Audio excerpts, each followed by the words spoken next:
Presidente, eu só quero, antes de declarar o voto aqui, explicar para quem está nos assistindo aqui no plenário, para quem está em casa e para quem verá posteriormente as nossas falas, porque a ignorância faz algumas pessoas que estão nos assistindo nesse momento achar que está havendo um jogo político para que essa votação da admissibilidade não tivesse prioridade na nossa ordem do dia. E a gente tem que deixar claro que a nossa ordem do dia foi aberta com uma urgência em face de uma moção que foi apresentada aqui. E se essa urgência tivesse sido derrubada, aí sim poderíamos fazer uma inversão de pauta. Tendo em vista que a urgência foi aprovada, obrigatoriamente esta casa precisa apreciar primeiro a urgência que foi aprovada, discutir por 2 horas e tanto como ficamos aqui, para que na sequência possa se discutir o que está sendo discutido aqui. Então, isso não é jogo político, isso é técnica, regimento interno desta casa.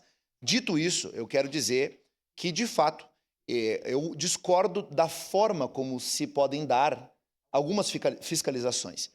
Eu não vou generalizar e dizer que todas as fiscalizações que são feitas eu não concordo. Concordo com o mérito, que é fiscalizar. Fiscalizar, além de concordar, é uma função precípua do vereador, faz parte daquilo que nós fazemos.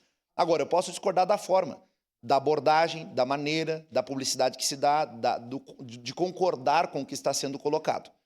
Mas eu não encontro materialidade porque nós temos que avaliar que o processo que está sendo feito aqui agora, essa admissibilidade, ela é político-administrativo e não judicial.